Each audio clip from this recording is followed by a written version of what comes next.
আসসালামু আলাইকুম viewers, food station by আয়েশাতে নতুন একটা রেসিপি দেখার জন্য সবাইকে ওয়েলকাম করছি। আমাদের আজকের রেসিপিটা হচ্ছে হাজির বিরিয়ানি। নাম বিরিয়ানি হলেও এটা কিন্তু দেখতে এবং স্বাদের দিকে অনেকটা তেহেরির মতো। তো পুরান ঢাকার হাজির বিরিয়ানির অথেন্টিক রেসিপি আদৌ পাওয়া সম্ভব কিনা আমার জানা নেই, তবে আমি আমার আজকের রেসিপিটা সাজিয়েছি আমার স্বাদ এবং অভিজ্ঞতার আলোকে। 100% না হোক, 95 to 97% টেস্টটা আপনারা হাজির বিরিয়ানি পাবেন, তবে সেই ক্ষেত্রে আমার রেসিপিটা 100% আপনাদেরকে ফলো করতে হবে। আমি খুব অল্প মশলা দিয়ে এই হাজির বিরিয়ানিটি দেখিয়েছি এবং খুব সহজভাবে, তবে স্বাদের দিকে কিন্তু কোনো কম্প্রোমাইজ করা হয়নি। তাহলে চলুন রেসিপিটা শুরু করি। আমাদের আজকের রেসিপি যে গরম মশলাগুলো লাগছে সেগুলো দেখিয়ে দিচ্ছি। আমি 5-6টা নিয়েছি ছোট এলাচ, ছোট একটা জয়ত্রী নিয়েছি, বড় একটা জয়ফলের অর্ধেকটা নিয়েছি, 1.5 ইঞ্চি সাইজের 2 খণ্ড দারচিনি নিয়েছি, 5-6টা নিয়েছি লং, আর আমি দিয়েছি গোলমরিচ। তো আপনারা চাইলে কালো গোলমরিচ দিতে পারেন, তবে কালো গোলমরিচটা না দেওয়াই ভালো। কালো গোলমরিচ দিলে বিরিয়ানির কালারটা একটু অন্যরকম হবে, সুন্দর হবে না। তো সাদা গোলমরিচের আস্তটা আমার কাছে নাই, সেজন্য আমি 1 চা চামচ পাউডার গোলমরিচটা দিয়েছি, সাদা গোলমরিচের গুঁড়োটা। এখন এই মশলাগুলোকে না টেলে গুঁড়ো করে নিচ্ছি, আপনারা চাইলে পাটাতেও বেটে নিতে পারেন। তো এখন চলে যাচ্ছে মাংস দেখাতে। আমি যে মাংসটা প্রসেস করে নিয়েছি, এখানে আমি 1 কেজি খাসি মাংস নিয়েছি। মাংসগুলো তেহেরির চেয়ে একটু বড় সাইজ করেছি, বিরিয়ানির চেয়ে একটু ছোট সাইজ করেছি, আর হাড় চর্বি সহই নিয়েছি। আর এগুলোকে এখন ধুয়ে ভালো মতো পানি ঝরিয়ে তারপরে নিয়েছি। এরপরে চলে যাচ্ছি রান্না করতে। তো একটা হাঁড়ির মধ্যে আমি 1.5 কাপ সরিষার তেল দিয়ে দিয়েছি। তো যাদের সরিষার তেলের সমস্যা তারা অর্ধেকটা সরিষার তেল আর অর্ধেকটা সয়াবিন তেল দিতে পারেন।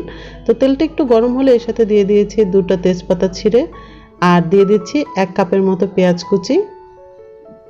পেঁয়াজটা দিয়ে কিন্তু একদম ভেজে লাল বেরেস্তার মতো করব না, হালকা একটু ভাজা হলে এর সাথে আমি মাংসটা দিয়ে দিব। কারণ অথেন্টিক হাজির বিরিয়ানিতে সরিষার তেলের ফ্লেভারটা খুব স্ট্রংলি পাওয়া যায় এবং মাংসটা থেকেও। তো আমি এই তেলের মধ্যে প্রথমে মাংসগুলোকে 2 মিনিটের মতো কষিয়ে নেব, যাতে করে আদা রসুনের ফ্লেভারটা মাংসে ঢোকার আগে তেলের ফ্লেভারটা ঢোকে। তো 2-3 মিনিটের মতো কষিয়ে নিয়ে, আর এই কষানোর সময় আমি এর মধ্যে একটু লবণ আর কাঁচামরিচটা দিব। আর হাজির বিরিয়ানিতে কিন্তু কাঁচামরিচটাও প্রচুর ব্যবহার হয়, কাঁচামরিচের ফ্লেভারটাও কিন্তু খুব বেশি পাওয়া যায়। তো এই কাঁচামরিচ আর লবণটা দিয়ে আমি 2-3 মিনিটের মতো কষিয়ে নিব।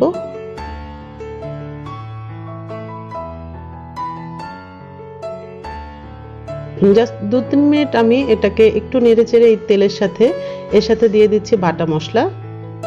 এখানে আমি প্রায় 2 টেবিল চামচের মতো আদা বাটা দিচ্ছি, আর 2 টেবিল চামচের থেকে একটু কম দিচ্ছি রসুন বাটা, 2 টেবিল চামচ দিলেও হবে। আর দিচ্ছি 2 টেবিল চামচ মতো বাদাম বাটা। এটা আমি চীনা বাদাম নিয়েছি, আপনারা কাজু কাঠবাদাম যে কোনো একটা নিলে হবে। আর যে মশলাটা গুঁড়ো করে নিয়েছি সেটা সবটাই এর সাথে দিয়ে দিচ্ছি। আর তেমন বেশি কোনো মশলা লাগবে না, শুধু 2 টেবিল চামচ টক দইয়ের সাথে আমি 1 টেবিল চামচ পরিমাণ পানি একটু ভালো মতো ফেটে নিয়েছি।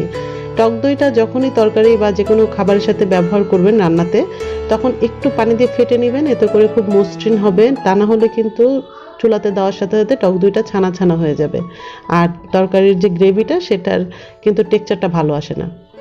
এখন এই মশলাগুলোকে খুব ভালো মতো মাংসের মধ্যে একটু ভালো মতো মিশিয়ে কষিয়ে নিব, একটু ভালো মতো কষাতে হবে।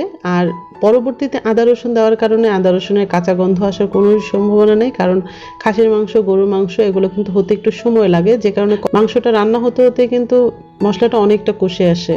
তো মাংস থেকে যথেষ্ট পরিমাণ পানি বের হয়েছিল, সেই পানিটা দিয়ে মাংসটা কিন্তু প্রায় অনেকটাই সেদ্ধ হয়ে গেছে। আমি মাংসটা চেক করে নিয়েছি, মাংসটা প্রায় 80 to 90% সেদ্ধ হয়ে গেছে। আমি মাংসগুলোকে ঢাকনা দিয়ে মিডিয়াম টু লো হিটে 30 মিনিটের মতো রান্না করেছি। মাংস থেকে যে পানি বের হয়েছে তাতে কিন্তু মাংসগুলো প্রায় সেদ্ধ হয়ে গেছে। তো আপনাদের যদি পানি দেওয়ার প্রয়োজন হয় তাহলে অবশ্যই ফুটন্ত গরম পানি দিবেন। এখন শুধু এই যে ঝোলটা দেখা যাচ্ছে, এটাকে আরেকটু শুকিয়ে যেতে যতক্ষণ লাগে ততক্ষণ এই মাংসটাকে আমি রান্না করব। আরও 5 মিনিটে কিন্তু গ্রেভিটা শুকিয়ে গিয়ে তেলটা বের হয়ে আসছে। এখন এর সাথে আমি দিয়ে দিচ্ছি ফুটন্ত গরম পানি। আমি মাংসগুলো উঠিয়ে নিব না, এই মাংসের সাথে আমি পানি দিয়ে দিব যতটুকু আমার চালের জন্য লাগবে। তা আমি এখানে 750 গ্রাম চাল নিয়েছি, তার ডাবল পরিমাণ পানি নিয়েছি। আর এর সাথে আমি আধা কাপ পরিমাণ পাউডার মিল্ক দিয়ে দিয়েছি।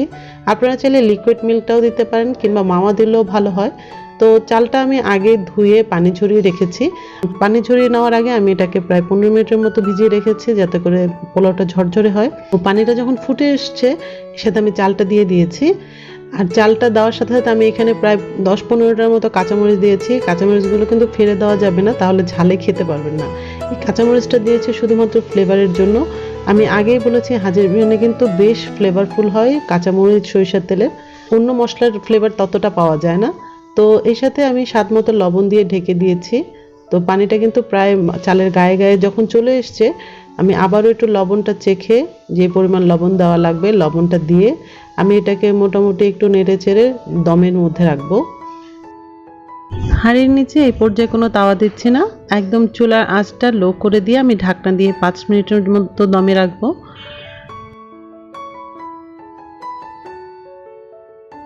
আর 5 মিনিট পরে দেখতে পাচ্ছেন পানিটা কিন্তু একদম চালের গায়ে গায়ে মিশে গেছে, চালের নিচে তো কোনো পানি নাই।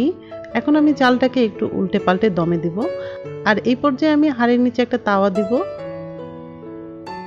সেজন্য আমি চালটাকে একটু ভালো মতো উল্টে পাল্টে চেপে দিচ্ছি যাতে করে ভালো মতো দমে হয়। এখনই কিন্তু চালটা প্রায় 80-90% সেদ্ধ হয়ে গেছে। এর উপরে দিয়ে দিয়েছি 1.5 চা চামচের মতো কেওড়া জল।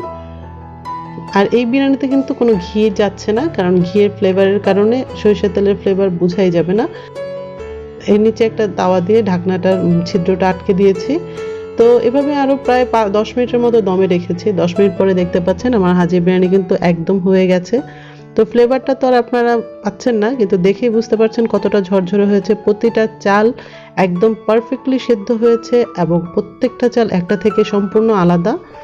আমি কখনোই পোলাও বা বিরিয়ানি ঝরঝরা করার জন্য চালটাকে 90% সেদ্ধ করি না, যাতে করে ঝরঝরার জন্য। কিন্তু আমার কাছে মনে হয় পোলাওটা যদি মোলায়েম না হয় বা বিরিয়ানির ভাতটা যদি মোলায়েম না হয় তাহলে কিন্তু খেতে ভালো লাগে না।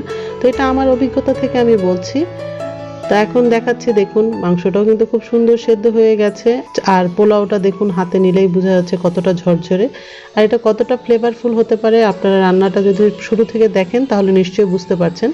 তো এই তো ছিল আমার আজকের রেসিপি। আশা করব এই রেসিপিটা ফলো করে এবার ঈদে অবশ্যই বাসায় রান্না করবেন। এটা আপনাদেরকে ঈদের জন্য আমার অগ্রিম একটা উপহার। রেসিপিটা যদি ভালো লাগে ফ্রেন্ডস এবং ফ্যামিলির সাথে শেয়ার করতে ভুলবেন না, আর একটা লাইক অবশ্যই দিবেন। আর আমার চ্যানেলটা সাবস্ক্রাইব করে পাশে থাকা বেল আইকনটি অন করে দেবেন। যারা অলরেডি করেছেন তাদেরকে অসংখ্য অসংখ্য ধন্যবাদ। তাহলে আজকে বিদায় নিচ্ছি, ফিরছি নতুন কোনো ভিডিও নিয়ে। ততক্ষণ পর্যন্ত সবাই অনেক ভালো থাকবেন, আমাদের জন্য দোয়া করবেন, আর আপনাদের জন্য রইল মন থেকে অনেক দোয়া। আল্লাহ হাফেজ।